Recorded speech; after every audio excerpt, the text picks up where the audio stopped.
Whether you're fly fishing in a stream, getting those ankles wet, or deep in the ocean casting nets, fish nerds, fish nerds, fish nerds. It's a podcast. It's a podcast. Hello and welcome to the Fish Nerds, the show about fish, fishing, and eating fish. So it's always interesting, usually funny, and mostly true. I'm Clay Groves, Chief Executive Fish Nerd, licensed fishing guide, your best friend. I'm so excited to be here. Day late, dollar short today. We had a little COVID problem in my family. We lost my wife's grandmother this morning, in fact, to COVID-19. And so wear your stupid mask. Stop it with all that silliness. Maybe you don't need to lose any more people. But we're pretty broken up, but we're going to be okay. And the show goes on today. We're excited because today, Fish Guy Josh is here too, because we've got Fish Guy Follows. He's going to talk to Trakker about Trakker products from YouTube. And even bigger than that, it's time for the Fish Nerds Book Club, the effing book club. And we are very lucky because some of my favorite people on the planet are with us. We have Doc Martin and Jeff Danielson. Doc Martin's our chief science correspondent from Kansas. And Jeff Danielson is our effing librarian. And tonight we're talking about The Feather Thief by Kirk Wallace Johnson. Jeff and Doc, let's get right into this. Welcome to the show. All right. And so we're going to be talking about The Feather Thief. This is a book that has been requested on the Fish Nerds book club for a few years now. And then about a month or 6 weeks ago, Jeff demanded we do this. Yes. I think your words were the only way we can get through COVID-19 is by reading about feathers. Yes, exactly. Exact quote. And like how I had no idea that there was this like crazy trade in, exotic feathers for Atlantic salmon fly tying. I mean, I knew about the full dress flies, but I did not know there was this whole world that was so into it that they would commit serious crimes to. Before you blow it all up, let me talk to the listener here. So if you have not read The Feather Thief, this is going to be about a 15 or 20-minute discussion about the book The Feather Thief by Kirk Wallace Johnson. We will have spoilers. We're not going to hold back anything. It's not a new book. So if you don't want spoilers, you want to stop this episode, go read the book, and then come back and listen. Here's the description. One summer evening in 2009, 20-year-old musical prodigy Edwin Rist broke into the Natural History Museum in Tring, home of one of the largest ornithological collections in the world. Once inside, Rist grabbed as many rare bird specimens as he was able to carry before escaping into the darkness. Kirk Wallace Johnson was waist deep in a river in New Mexico when his fly fishing guide first told him about the heist. But what would possess a person to steal birds, and had Rist paid for his crime? In search of answers, Johnson embarked upon a worldwide investigation, leading him into fiercely secretive underground community obsessed with the Victorian art of salmon fly tying. Was Edwin Rist a genius or a narcissist, mastermind or pawn? And I thought it might be fun before I get into it, Doc and Jeff, if you don't mind. You read the book, I assume. Mm-hmm. I thought I'd maybe read you some one-star reviews. Oh, God, yes, please do that. Kind of warm us up. I'm so excited. These are from Amazon. So this is from Beatrice Izzy, one-star review. She says, blind to gender, race, and the emotional issues that are a real problem behind feather collecting. The author is smart, great writer, and wow, what an overview of the rise of an aristocratic and scientific interest in natural history and why people are collecting specimens in the 19th and 20th century. So far, so good. These blind spots of the author, though, are ruined. They ruin the entire story for me. First, he calls by her first name Adele, the police chief in England, who investigated the arrest by Edwin Rist. Why? He calls everyone else by their last name, and the way a journalist should. And I was jarred every time he referred to the chief as Adele, as he always described how she looks. He doesn't describe most of the male figure's appearances, but he goes on with that. This goes on and on for a long time. So first of all, I think she's calling him sexist. Also, the author should investigate the emotional motives of the fly tyer and feather collector. They all seem to be avoiding emotional pain. The author did a good job with a Norwegian accomplice, Long's feelings of abandonment, but the author let everyone else off easy, not asking questions about their similarities to pedophiles exchanging pornography. Wow. So that's her 1-star review. Sounds like she liked the book, though. Like, she seemed to really get into it. Yeah. Sounds like she liked it. She's just annoyed. I don't know. And maybe it's one female reviewer to another, but there's that pattern. Yes. So when I was a graduate student, all the male graduate students that were PhD candidates were called by their last name, and I was always called by my first name every single time. That's sexist. So that's definitely a really noticeable pattern, but you don't, and people don't do it on purpose. You know, it's one of those subconscious things that like, that's just kind of ingrained in our society, maybe unfortunately, but yeah, it's definitely something that you notice, especially when you become, I think, in the professional world. So, yeah, I mean, we do live in a sexist culture still, and I think that's a sexist cultural attribute there. Mm-hmm. So that was a 1-star review. There must be some better ones than that. Here's one. 1-star review from Ballerina Astronaut. We like our share of stodgy literature and unique stories, but this we could not keep listening to audio versions, so she hated that one. Audrey Anderson. Got through the first chapter, lost interest. Guess I don't care about stuffed bird thieves. I wonder if it makes a difference. I've never listened to audiobooks. Do either of you? I do sometimes, yeah. I can't. I don't want someone else to read it to me. It makes me very upset. So I can't do fiction as audiobooks. It just doesn't work for me. But like nonfiction, I will listen to as an audiobook. Mm-hmm. A lot of times I kind of just think of it as like a very long lecture. If it's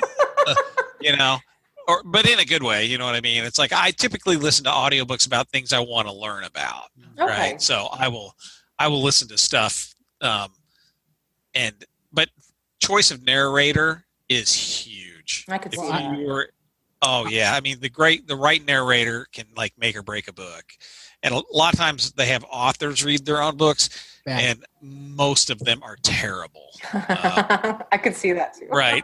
Yeah. I mean, most author narrators are just terrible. Unless there's somebody who, like David Sedaris, who is already a person who does spoken word performances of his, kind of his.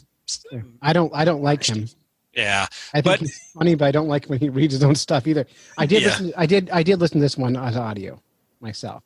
Okay. And I thought the reader did a great job. Here's one more review for you, then we'll get into our review of the book. This is from a person named OK. 1-star review, send them all to jail, especially the editor. This is a true crime story where the bad guys go free. What a frivolous wasted travesty of justice. I threw it away.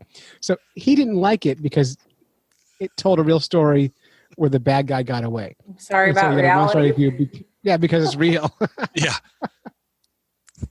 This true story didn't end the way I wanted it to. 1 star. Right. 1 star. Put them all in jail. So, all right. So let's Jeff, you want to lead this conversation? You're a fly guy. Yeah. So what got me interested in this was I had heard of the book, and it had kind of gone around fly fishing circles, and I think I may have heard it referred to on another podcast, which will remain unnamed. Was it a good podcast? Yeah, it's actually the Orvis Fly Fishing Podcast. Those bastards. With Tom Rosenbauer. So anyway, I'd heard of it talked about, and I think he actually had Kirk Wallace Johnson on.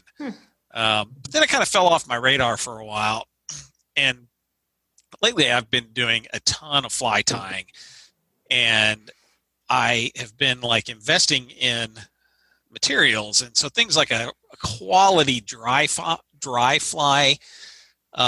what's called like a saddle hackle. They breed these birds specially for the hackle, and then they grade it and stuff like that. And Jeff, as you're talking about these, like I'm not a fly guy, right? If you say something like hackle, can you help us people who use worms out?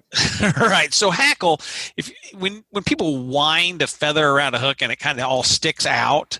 So like on your dry flies, it's the part that's so for dry fly hackle, it's a stiff feather. It comes off the back of a rooster, rooster or butt. off the neck. Yeah. Butt And so feathers. they Sorry. they're much more stiff. Yeah.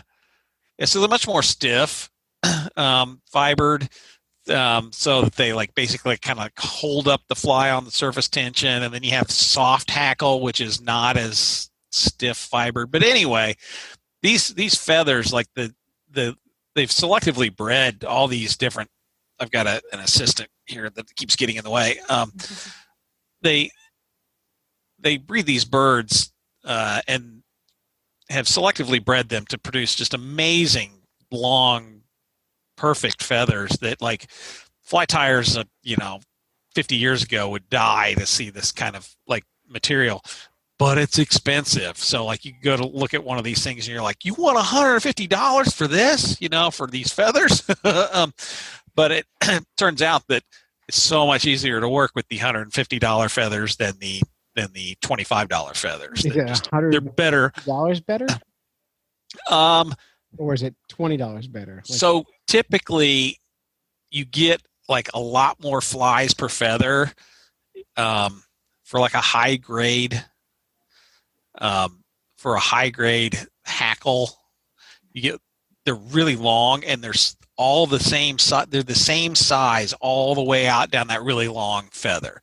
So you can use one feather to tie like 4 or 5 flies. And also they're like the kind of like little barb density, the little parts that stick out are much higher on those. So it has like, you don't have to wind them as much, and they're longer, and the stems don't break as easily. I mean, there really is a difference. And anyway, that kind of, I was like, this is crazy. And then I remembered this book about how people would pay $100 for a feather, and I was like, this. So, I got interested in that. And I like it because it's a true crime story. And a lot of times when we think of true crime, we always think of the grisly, horrible murder stuff. That's always kind of what, the true crime junkies, they want.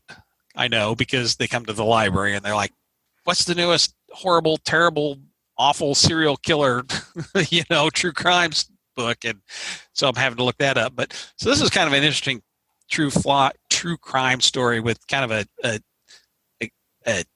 critique of the kind of this secretive society of these Atlantic salmon fly tires. And also, Jeff, is you keep saying Atlantic salmon. One of the things I noticed the very first quarter of the book is they never once said Atlantic salmon. They said it was salmon. They said salmon flies, and they described these salmon as spawning and dying. And all of a sudden, they got the biology way off for Atlantic salmon. Yeah, they named the fish, and then they described Pacific salmon when they described the fish's behavior and the way they act, which blew my brain up, because I was like, wait a minute, you got paid to write this thing. It would take you a whole 3 minutes to get that right. Yeah, and the guy's an angler himself, although I don't know how serious he is. But, so it all kind of goes back to this Victorian era of colonialism, really. You can look at this also as like kind of a study of colonialism. Well, sure. They do a great job of taking, Kirk is his name, right there, Arthur? Yeah. Does a great job of taking us through the history of exotic feathers, through fashion, all those hats that women wore back in the day, right through the Victorian fly tying. And it was really interesting to see the same thing. And the value we put on rarity, or something we think might be rare, and adding that value in. And then the intricacy of the fly tying, and how crazy specific these flies need to be tied to be authentic, versus what the fish care about, which is nothing to do with one or the other. Like, they're unrelated. And he described a lot of the flies as being tied with no intention of ever putting them in the water. In fact, a lot of the fly tyers don't fish. Yeah, almost all these now are never fished with. They're just, this thing's got hundreds of dollars worth of rare feathers in it. You're not going to throw that in a river and snag it on the bottom on your first cast, which is basically what I do every time I cast a fly out. But it is, and the ideal of wanting to possess natural beauty, I think, was an interesting thing in there. It's like, this is something that I've always kind of thought about, I hunt, but I hunt for like I want to eat it. When I see people decorate my walls with dead. That's exactly it. I'm like, those antlers look just fine on the deer out there in the field. You shot it just so you could take those antlers and put it on your wall. I don't quite understand that. I mean, they look better on the deer. So. But yeah, that desire to possess like natural beauty at the expense of the thing that you're wanting to possess, right? So, you're creating a market that's going to drive these things into extinction. So, yeah, I think so. And I thought Kirk also did a really good job. And Doc, you might want to chime in on this. He brought us through a lot of taxonomy of the birds on how they're organized and how they're put together in the museum. Doc, you want to chime in on that? That's kind of your wheelhouse. Yeah, so obviously not bird taxonomy. That's not in my wheelhouse, but general taxonomy is. And so, interestingly, I read the book Naming Nature. Jeff, I think you've read that one. So one of the fish nerds had when I posted about it. By Yoon is her last name. And that is all about how we got to the modern taxonomy that we have now and how much of a mess it is. And how, even when I teach in introductory biology, we teach kingdom, phylum, class, order, family, genus, species. Look how easy it is. And I tell students, like, it's not that easy, right? That's not how species are. That's not how they exist. And so that, coupled with the previous book that we read, Clay, what was it? The fish book. The dragon behind the glass. The dragon behind the glass. Yep. We've read a lot. And so, there's another one where you're looking at this collection of wild things for aquarium. There it is. And I just think that, do we really know what's out there? How well do we know that a species is its own species versus subspecies or new species we haven't, discovered yet, and things like that. And so when I'm reading this, which the taxonomy I'm sure is right, bird people in general have a really, really robust taxonomic identifications for their birds. They're kind of known for that. But these are a little bit interesting. I don't know a lot about these particular species by any stretch of the imagination. But it's interesting that they have a lot of skins in the museums, and I just wonder, I'm sure this is the case, if they've looked at how closely related different species are all the skins that they have, that we assume they're the same species, are they really, or are they distinct geographically or morphologically or something like that, where I don't know, and certainly if you take them from in a museum, no one will ever know, right? Right. And a lot of these birds are really hard to get to. They're in a location that's tough and not easy to access, or just, dangerous or difficult or whatever. And so, there's a lot of scientific worth there, which I really, I liked how the author kind of put it, that people don't always appreciate that. Not all people, but most people don't see they're just sitting there and not being used. What is science going to do with them? Are they going to have it done in 5 years or 50 years or 100 years? I mean, what's the point? And it's, yeah. Well, and we'll cycle back to that later, because at the end of the book, they really get into that a little bit more. Yes. With trying to justify actions. We'll save that for the justification part of it, I think. Can I tell you about my fly tying experience? Well, please. So I used to tie flies when I was like 12 or 13 years old. My mommy got me a fly tying kit. And so I really liked it. I was really into that as a preteen, and throughout my teenage years, I would just tie little flies, nothing fancy. I didn't care about what the material was. And then as a college student, I just stopped doing it. First, I don't really fish very much. And so I was like, what's the point in making flies if you don't fish, which is really funny after reading this book. Apparently that's the thing people do. I had no idea. But I ended up trading my fly tying kit for a kayak, and I never looked back. Wow, kayaks are pretty great, and you can buy flies. That's right.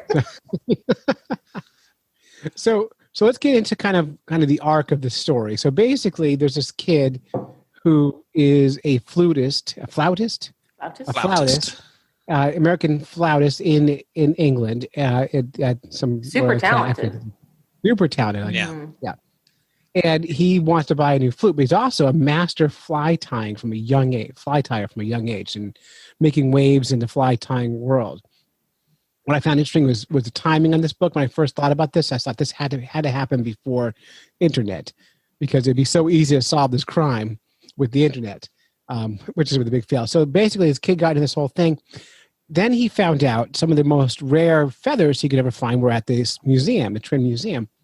And he wanted to go look at them. So he called the museum, lied about why he wanted to visit and see these skins, went and did it, and then plotted the the crime of the century on how to steal these feathers. And what he did was he went into the museum after dark, broke into a window, climbed in with a suitcase, and stole, it was like 299 skins, and then left. And then nobody noticed for a long time. Well, they noticed the window was broken, but they didn't really know what had been stolen. Right. And I've worked in museums, and I've gone through a time where I never opened up certain drawers for months and months and months, because why would you? You know, it's not, like every day going, like, what's in that drawer? Oh, the same thing that was in that drawer yesterday and 3 weeks before. So it took a long time to notice. In that time, he was trying to sell these feathers. He had a couple of eBay accounts. He had a couple of friends help sell them with him. And he was making a ton of money. And then finally, they figured out they were stolen, and they had to figure out who stole them. And this is where some of the big fails happen, I think, in the investigation. So am I covering it pretty good? Yes, you are. Hero. And that's the end of our book club. And so what I found, once these things get stolen, of course, and you're kind of on his side. You want him to make money, and I think Doc Martin didn't, but I did. I want him to get rich because he's a flautist, and I like flute music. Doc, you were not on his side at all. No. He violated scientific trust. That guy can fly away with his feathers. Get out of here. Yeah, and as a librarian, is associated with museums and archivists and stuff like that. I'm like, oh, this is terrible. It's the information contained in those skins is priceless. And the fact that he took them, and the biggest crime, I think, is that he cut the tags off of them so that you could no longer tell where they came from, who harvested them, when, where. That's just, now you can get them back, but they're it's a gut kind punch. of useless. Oh, yeah. I mean, it's and some of those were collected by Alfred Russel Wallace, who was, one of the not so well known other person who came up with the theory of evolution, kind of independently at the same time as Darwin. And so I like that part of the book at the beginning. Tremendous historic value as well, and I just, to me, it's I'm with Doc. It's just a despicable crime. I mean, yeah. Well, I was rooting for him. I have about zero sympathy. Well, wasn't he from a wealthy family? Because they talked a lot about how there was no TV on in the house, but then he'd watch the VHS tape over and over of the fly tying guy, and that's how he got into it. So I'm like, how do you watch a tape over if the TV is always off? Okay, first of all, that's my question. Fair point. I think I didn't pay that close attention to that background, but I was listening to it, and I think I was fishing while I was listening, so I think I was half in the game at that point. And to be honest, the first half of the book, I was kind of I got mad about not naming the fish they were fishing for properly, and I kind of tuned out some of the words after that. So he got the skins, and he couldn't travel with them, so he had to leave them in England. He went back and forth to the United States and back to England again. He tries to sell them. He sells a whole bunch of them online. He's not that sneaky about it, and they can't catch him. They can't figure out who did it. Okay, so the police can't catch him, but the other fly tyers can't or won't. Won't. No, they won't. Won't. They're pretending that they're just going, a scourge well, on the these community. they must have come from some hats that were found in a I think, wasn't that kind of the the cover that they use is like, well, these were some old hats from that era of when everybody had to have a bird of paradise on their hat. Era that you find these things, and then in Aunt Edna's attic, Well, and then it's interesting, Jeff, because I have an antique fly tying kit that belonged to my grandfather-in-law, and I have polar bear skins in it. Yeah, I saw that with fur on it, and I wonder what other birds in there I have that would be illegal today to have, and is it legal to even have the kit I have? I don't know. So the polar bear fur, I think it's okay for you to have it. I don't think you could sell it though. It's worth 25 cents. Yeah, it was 25 cents then. I think the bird stuff has been pretty consistent back quite a while. Because I'm a member of a whole bunch of different fly tying groups. Right. And well, all I have for bird skins, I have osprey, I've got bald eagle, peregrine falcon. That's it. Yeah, dodo. Dodo, a couple of dodos. Yeah, great auk. So like I'm a member of a whole bunch of fly tying groups on Facebook, and people will always be like, hey, I found this dead blue jay in my yard. Can I use these feathers to tie flies? And then everybody's like, no, you can't. You can't use any. No, you cannot. I didn't know. No. The only birds that you are allowed, the only things that you are allowed to possess are game bird feathers. So if it's something you can hunt, you can have those. You cannot use a blue jay. You could use a starling. You could, because that's an introduced species. It's basically a pest. And you can use birds that have been commercially raised, say pheasants and things like that. Most of the pheasants you get are like commercially raised, and there's some other rare birds like silver pheasants or jungle cock. Jungle cock's one thing that you see all the time that what people want, and they can be raised. It's just expensive because they're not as easy to raise as a chicken, but any bird that's like, any migratory bird, any songbird, pretty much anything that's not a game bird that you can shoot, you cannot, or a bird that's been raised on a farm, you can't possess the feathers. So if you find a dead blue jay, you technically are not allowed to have those feathers. You should not possess them. People are like, well, what difference does it make? And I'm like, let's just don't go down that road. Right. Well, that's kind of the trick is if you start justifying stuff, you can justify nearly anything. So right. We'll talk about that in a little bit. But so he got packaging these feathers up, selling them on eBay, selling them on online forums, making a real name for himself with what he was selling. He was able to buy his flute, still advance his flautist education. And for months they went by, they could not figure out who did this crime. And the whole time I'm reading this is like 2010 this is happening. Mm-hmm. The internet's been around quite a while at this point. Now, in that point, like I remember someone stole skis in my local area once.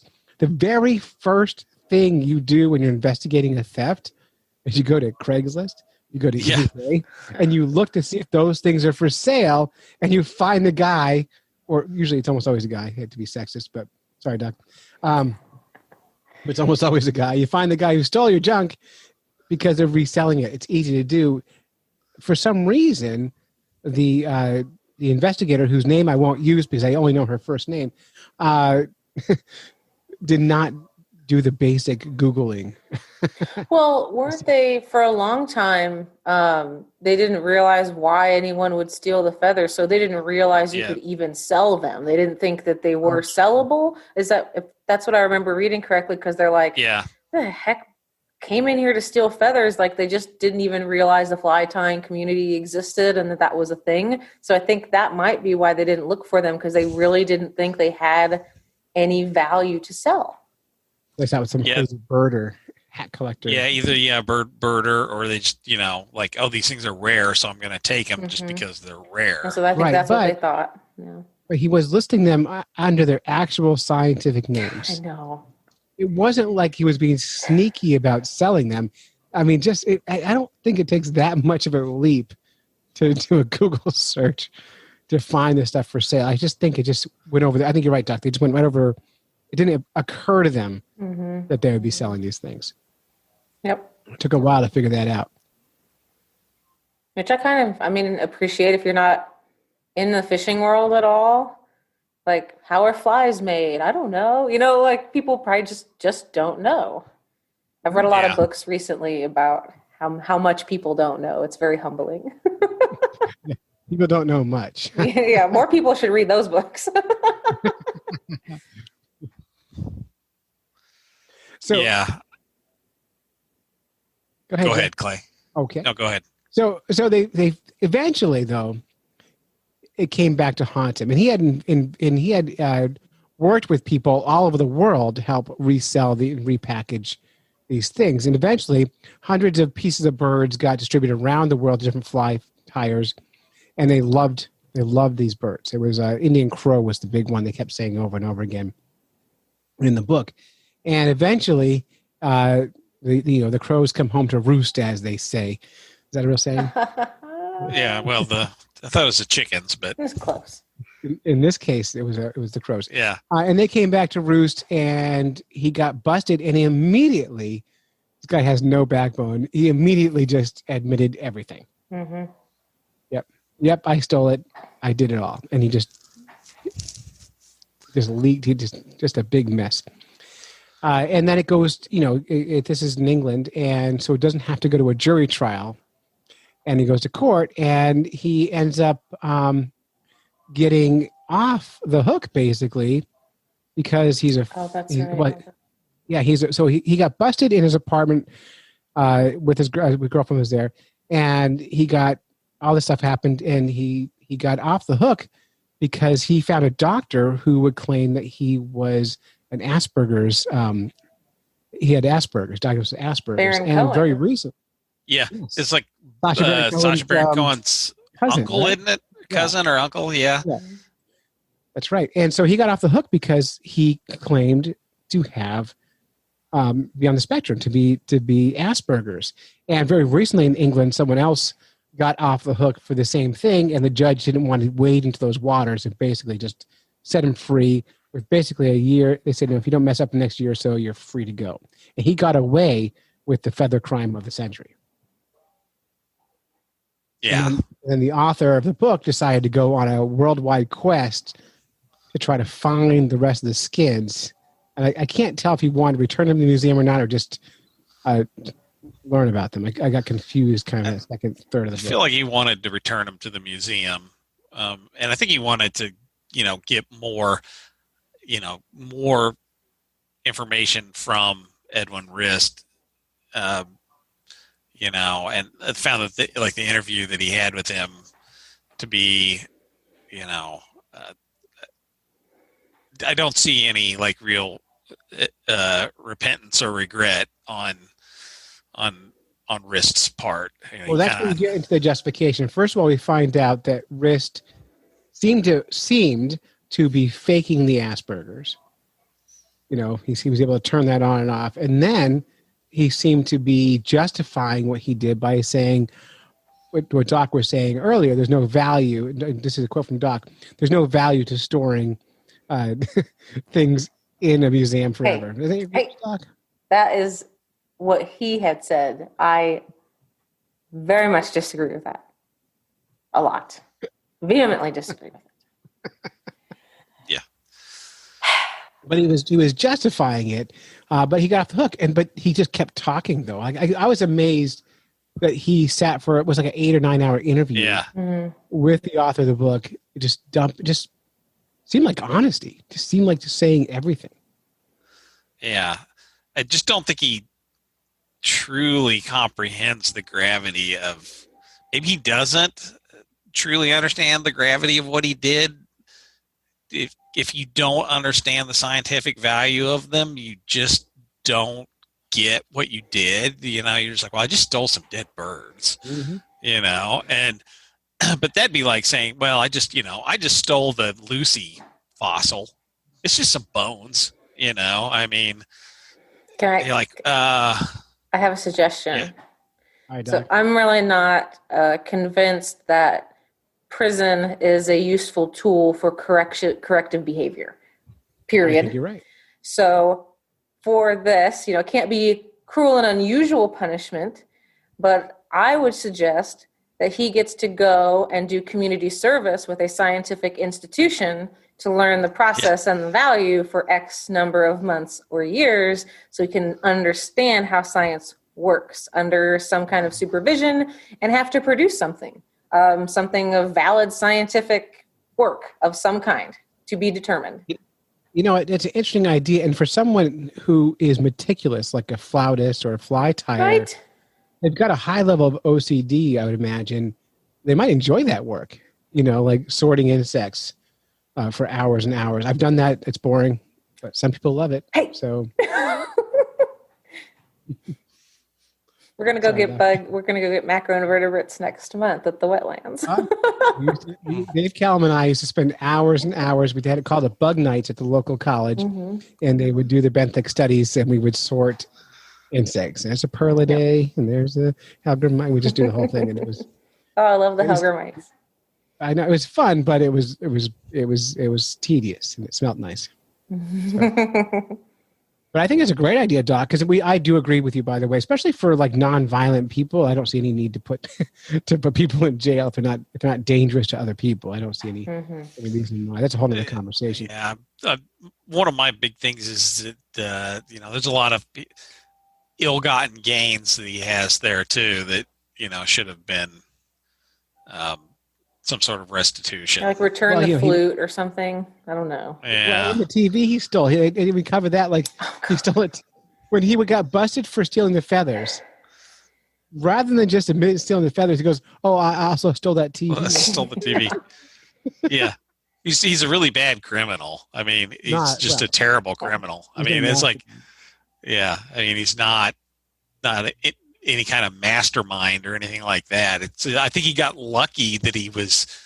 I mean, I think he got lucky, and I say lucky in air quotes. That he was able to just break out a window, walk in there, walk out with all this stuff, and fly under the radar for as long as he did. I think he just got outrageously lucky. And then also there's the kind of the complicity of these Atlantic salmon fly tyers who, they know that this stuff is not legit, but they're going to pretend like it is just so they can have their fun, and I think that's a big part of the book too, is a kind of the critique of this, a lot of these characters in the Atlantic salmon fly tying community seem pretty shady to me. Well, that was an interesting thing too. Is so the forums where Edwin, whatever his name is, sold this stuff, kind of hid all the information as best they could. They took it all down and purged their website of it, and the author found a web crawling program that actually had photos of the old things, and he did some deep research and found original buyers. He traveled to, was it Norway? Yeah. I think so. Norway. I think so. Yeah, some northern country to find out someone who was a friend who helped sell this. Oh, Long, yeah. Traveled to Long's place, learned all about the stuff he sold, and everyone just seemed to like crack under no pressure at all. Like no one had to talk to this guy at all, and he would go talk to him, and they would just spill everything. Well, I think part of that is when that community isn't asking the questions. I don't think they thought anybody would. Right. Well, and then they got mad because the author posted back in those forums, "Hey, listen, I found out some more information on this. If anyone has any of these skins and wants to return them, I can help you get them back without." And anyway, he got blasted by the fly tying community about bringing it up at all. It got basically cut off and banned from this page. Oh, I'm so shocked that you would have done that. I had no idea. Yeah, okay. Nice try. Yeah, I mean, you really, it was a testament of the next level of fly tying snobs in the way that they need their stuff more than they need to care about science or anything else. Mm-hmm.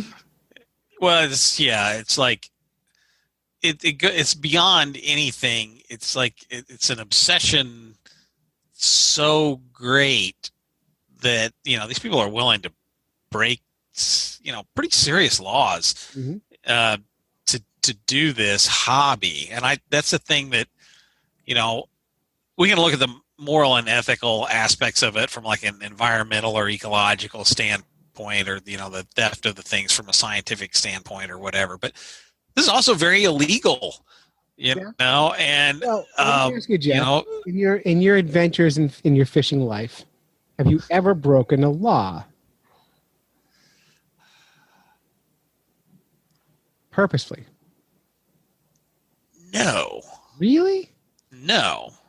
Lies. I don't keep like undersized fish. I don't like. Broke a doobie while you were fishing? No. I speed. No. See that law breaker. I rolled. No, I'm pretty hardcore about the rules in fishing. It's like the rules are the rules, and that's what they are. And sometimes you like hook a fish in a catch and release only section, and you're like, oh, this fish is hurt and it's gonna die, but you just have to let it go. Like you can justify keeping it, but then everybody's going to go, well, I hooked it, it started bleeding, so I'm going to keep it. Is so we all break laws. We do. Yeah, we all do break laws. Not you. The rest of us all break laws on occasion, and we all find a way to justify why we did it. I ran a stoplight a few weeks ago because it cycled through the light twice and never turned green for me, so I blew the light. I've done that before. I said the words, it's a light, not a force field, and I went through it. And I justified it because it wasn't a force field. Worked fine. You've done that before, Doc? Yeah, I think it was in my hometown, and there must have been something wrong with the sensors. And it was really late at night. So, after 9 o'clock, it's a freaking ghost town anyway. And I was driving back to my parents' house when I was visiting from probably college. And I had sat there at this dang light for like 10 minutes. And I was like, what is happening with this? And so I was like, I'm just going to go. There's no one here. It's just not working. This is not my problem. You're like, yeah, come on, let's do it. I love it. That's exactly what I've done. So we've all done it and justified. This is just like a bigger level because he was justifying it because no one needed those skins as far as he was concerned, and he needed a flute. Yeah, but he was wrong. People do need those skins. Yeah. So, maybe I could have been wrong. Maybe there was somebody around and I didn't see them. Like that could have been a possibility, and then I could have had an accident. Mm-hmm. I was pretty confident because, like, you can see really, really far in all directions. Your eyes were working well that night. So he made justifications saying, what difference does it make anyway? What good is this stuff to the scientific community? Was it Long or was it him who was very religious and believed evolution wasn't a thing? Who was that guy? That was the South African guy. That's right. I forgot about that. And so when they were talking to the South African guy, they said, do you see the value of this? And he's like, no, because evolution's pretend. Yeah, I wanted to punch that guy. That? Yeah. That guy's attitude. Yeah, that guy's attitude just all around. Just like, I don't know who this guy is, but I want to punch him. Arrogant and greedy and just narcissistic. Oh my God. Yeah. But can we also mention that ignorance of the law does not mean you're exempt from the law, right? So just because he doesn't see the value in it, because he's not a scientist, doesn't mean it's not there. It's like, well, I've never actually seen the sun at night, so it's probably not there. I mean, if you want to give a little hyperbole to prove a point, but... I've seen people like try to do the ignorance of the law thing, and you're just like, one time I was out hunting with a friend, and he had taken the in a shotgun, when you're hunting, you can only have like X amount of shells in the magazine, and he had taken the thing out that it's called a plug that restricts the number of shells, and he didn't know that was illegal. In Missouri, or I think probably anywhere, but I know Missouri, and we got stopped by a game warden, and next thing you know, he's getting cuffed. He's like, "Well, I didn't know." I'm like, "Well, too bad. Sorry. The fact that you didn't know doesn't excuse you." Mm-hmm. So I didn't know climbing through a window and breaking it and opening a drawer and stealing stuff was wrong. That actually reminds me of something that when I was doing my prelim exams for my dissertation. And one of the things I said at the beginning was, they asked me a bunch of questions. I passed them, right? And so one of the things I said was, well, I don't really know the answer to that question. Here's what I think, blah, blah, blah, blah, blah. But we haven't covered that in any of the classes that I took. And my advisor goes, Erica, just because it's not covered in the classes doesn't mean you're exempt from knowing things. So I was like, oh no. It was a very humbling moment. That should be a t-shirt. I love that. And it's so true though. It's like that's kind of graduate school written. That's in graduate school in a nutshell. You need to know everything. That's right. It's so funny because I would find it refreshing if someone said, I don't know, as opposed to like someone making up some BS. Like I love hearing. And the people that don't know, and then they still say it, I'm reading it and I'm like, I know you don't know. I know that you don't know that thing. You don't know that you don't know that thing, but everybody else that knows about that thing knows you don't know. Oh my God. So I can't read comment sections anymore. Oh God, no. Drives me crazy, especially on scientific articles. Oh Lord, help me. Yeah. Okay, So that's basically our Fish Nerds book review for the Feather Thief. I liked Did you it. like the book? Yeah. I liked it. I thought it was a pretty good story. Like I said, I liked it was a kind of a true crime from a different angle. Yeah. A look into a weird subculture, which I always find interesting. These weird subcultures of, I like to tie flies, but I don't want to, get a endangered species for thousands of dollars to make fancy things that I would never ever fish with. That just doesn't really appeal to me. Much more I want to make these things because I want to fish with them, or give them to other people to fish with, but yeah, anytime I can kind of get into like an interesting subculture, that's interesting. And yeah, the scientific angle, I'm very much, with Doc on the, they just had these people, they know that there's really scientific value to it. And they're just saying that they're justifying it, but they really know. They're justifying it so that they can continue to do the thing they want to do. And there are perfectly, people have come up with all sorts of modern legal alternatives to all this stuff so that you can make these fancy flies that look almost identical to the original Victorian patterns, and you don't have to have any endangered species or anything like that. But, this quest for like authenticity and, I don't know, just to be the big dog, I have, I can do this like they did it in, 1895, England, like, some. Well, why would you want to? Aristocrat. Honestly, like nothing else in 1895 worked well. Why would you want to tie a fly like that? It doesn't matter. That's some of them are objectively beautiful, art, but they're like they're way beyond any point of functionality. They're like it's an art form that has become detached from the actual sport. And they have because I went kind of on a deep dive of looking at a bunch of this stuff on the internet, and some of them are now there's just kind of this freestyle version of doing this kind of stuff where, it's not even, it wouldn't even be effective as a fishing fly, right? It's just totally a work of art that doesn't even have any utility as a fishing fly. Whereas some of the traditional patterns were actually fished and can be fished. If you were dumb enough to throw a fly worth a couple $100 into the water. Or rich enough. Yeah. Or dumb and rich, which is apparently a very common combination. I would like to be both dumb and rich. Right now, I've got 50% of those two things. But anyway, yeah. If you add them together, you have 100%. Is all I'm saying. It's math, Clay. It's math. If I add them both together, I don't have them both. That's right. So the artistic aspect of it, I think, is another thing that is, and again, it's detached from the original utility, and it's only really a very small number of people actually care about this, right? But it's worth crimes and crazy amounts of money to do this. Can I give you an example of how I feel about that? Yeah. Okay, so within the community, they think they're really fancy, and oh my gosh, I made this awesome fly, blah blah blah blah. So I know this will be shocking to you, but some scientists have that same attitude of, oh, I'm so intelligent, blah, blah, blah, blah, blah. And I can't stand that arrogance. It drives me absolutely bananas.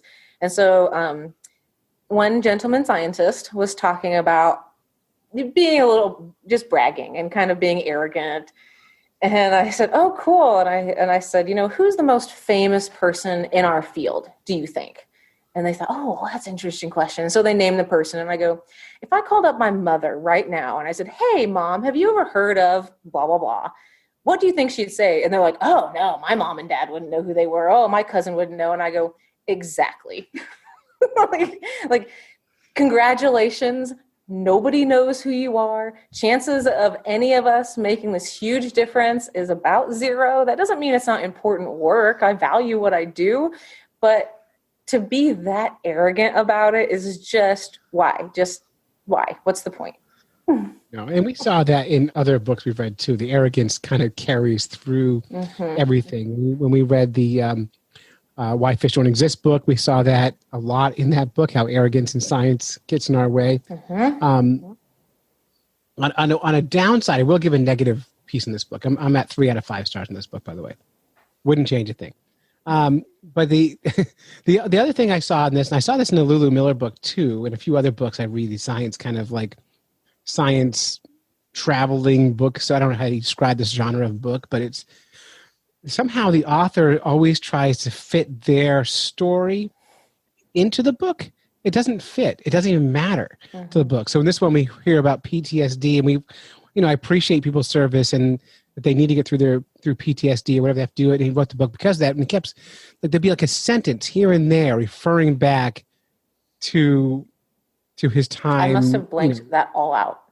Yeah, it was all the trying to resettle the like people that had worked with the American forces in Iraq and Afghanistan that were now under like serious danger. Right. As we have abandoned them, basically. Well, he had a nonprofit he started where he tried to, but it didn't help the book at all. No. You could have taken, 50 pages out, wouldn't notice it. Same with the Lulu Miller book. We had to hear about her, transformation, into finding out who she really was. It didn't add or help the book at all. And we see it in a lot of that kind of style of writing. It's very popular right now.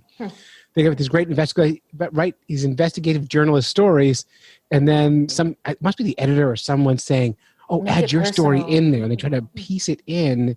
And for me, it never works for me. Like their own story might be great as their own story. I think I just I read it and then I just throw it away. I don't think that I internalize it at all. I just am like, oh, okay, we're going to talk about this. Not important. I just zoom through it and then focus on the other stuff because I don't remember that in his book at all. I find it to be a distraction. I get why? What is it? Tell me about the feather guy. I don't care. I mean, I care, but I don't. I don't know. So that's where I'm at out of that. So that's our review of of The Feather Thief. Good Fish Nerds Book Club. I did enjoy the book. It's really easy to read. I read it in 3 days. Read. Yeah, it was really fast. It's a very quick read. So. I listened to it in 6 hours, 11 minutes. Oh, nice. Yeah, that's probably about as long as it took me to read it over 3 days because I usually read during CC's nap time, which is 1 to 3 p.m. Look at you. Well, that ran a little bit longer than I expected, so we're actually going to not do all the other elements I wanted to put in. Good, because I'm really tired, and it's 8:30, which is 30 minutes till Doc Martin goes to sleep. I got I'm potty training a toddler, so it's a little exhausting. I have to go watch a British television show with my wife now and drink whiskey, so that's my plan tonight. Oh, nice. I have my tea.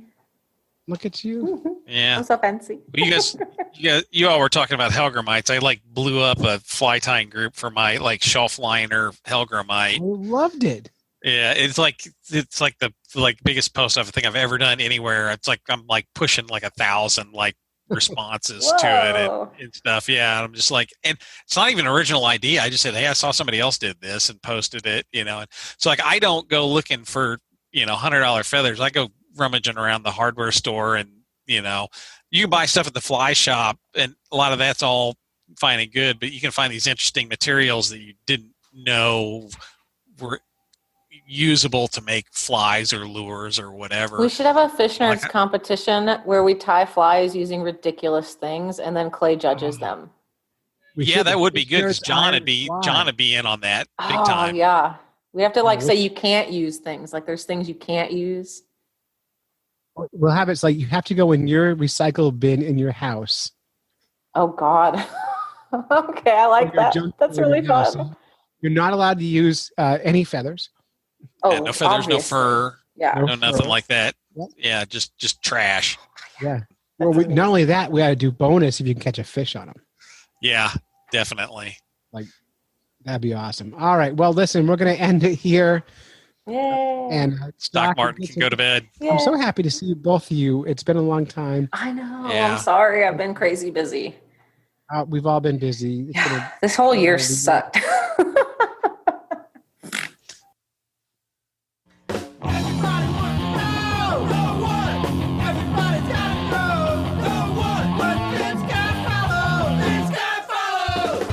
Welcome, fellow fish nerds, to the latest edition of Fish Guy Follows with me, your host, Fish Guy Josh, where we take a look at some of the fishiest things in social media, including Instagram, Facebook, Twitter, YouTube, you name it, we cover it. So hang on tight while the rest of this song rocks your face off, and then sit back and relax.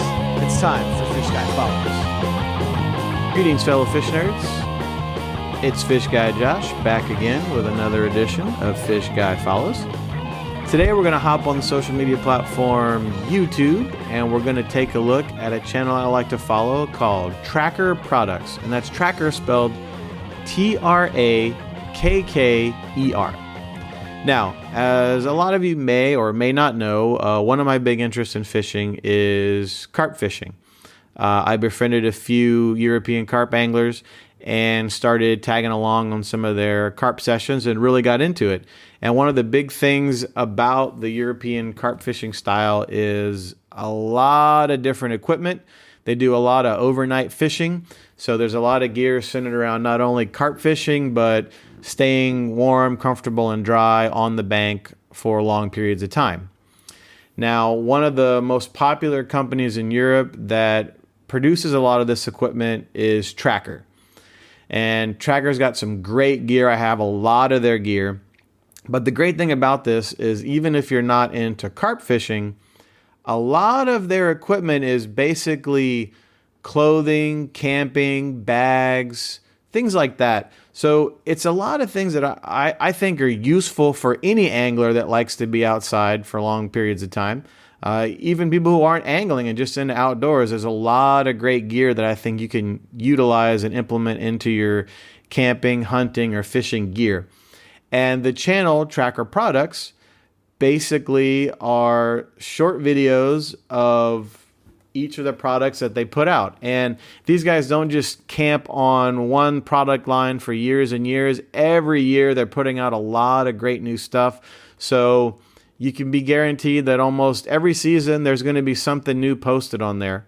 And they're really useful, really cool. A lot of interesting things. I think you'll get a big kick out of it if you're an equipment guy like me.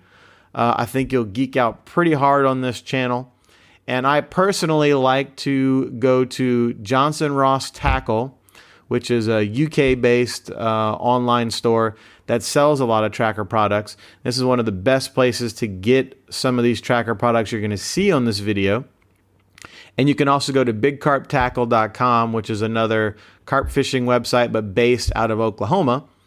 And both of these places have a lot of what you're going to see on these videos. So if you see them and go, well, it's just in Europe, I mean, I'm never going to have this. Trust me, that's pretty easy to find. And I don't think you'll be disappointed when you get some of this gear. Trakker products are great. And this channel in particular is really cool because you get to see all the cool gadgets and tents and clothing and bags, etc. that they have to offer. So check it out. Trakker Products. That's Trakker Products on YouTube.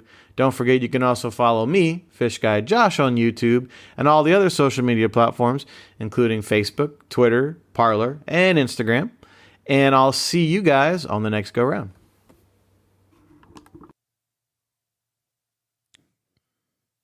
Check 1, 2. Is this thing working? This thing's working. This thing's working. Push the music buttons.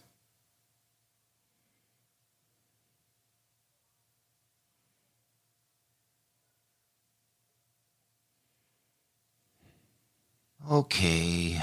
Hey everyone, I love podcasts. Who's got recommendations? And send. That was quick. Do you like comedy? What about movies? Pop culture? Yeah? Do you like animals? What about science? Well, Do yeah. you dig plants? What about writing, snacks, rambling, and rant? Well, Filmmaking, improv, and interviews, Canadians, Australians, boating forecasts and super reviews, ladies, gentlemen, cretins, or comic books, script reads, bad TV, heads that should, perfectly picked packages popping up, podcasts pointing people to discover other podcasts. Yes? Fantastic. Check out the Podfix Network. Podfixnetwork.com. At Podfix on Twitter. _Podfix on the gram. Plus, check out Podfix Presents wherever fine podcasts are found. The Podfix Network, artist owned and loved.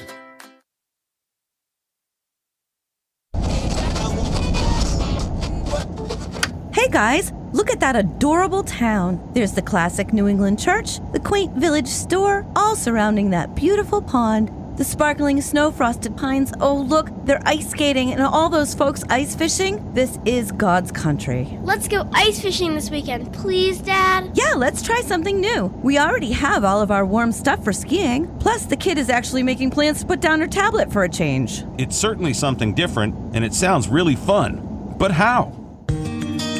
Hey, I know a few guys. Have you ever thought about hitting the hard water but don't know where to start? I'm Clay, licensed fishing guide, and my partner Vinny and I can get you on and off the ice safely. All you need is warm clothes and a fishing license, and the Fish Nerds Guide Service will do the rest. Go to fishnerds.com for pricing and information.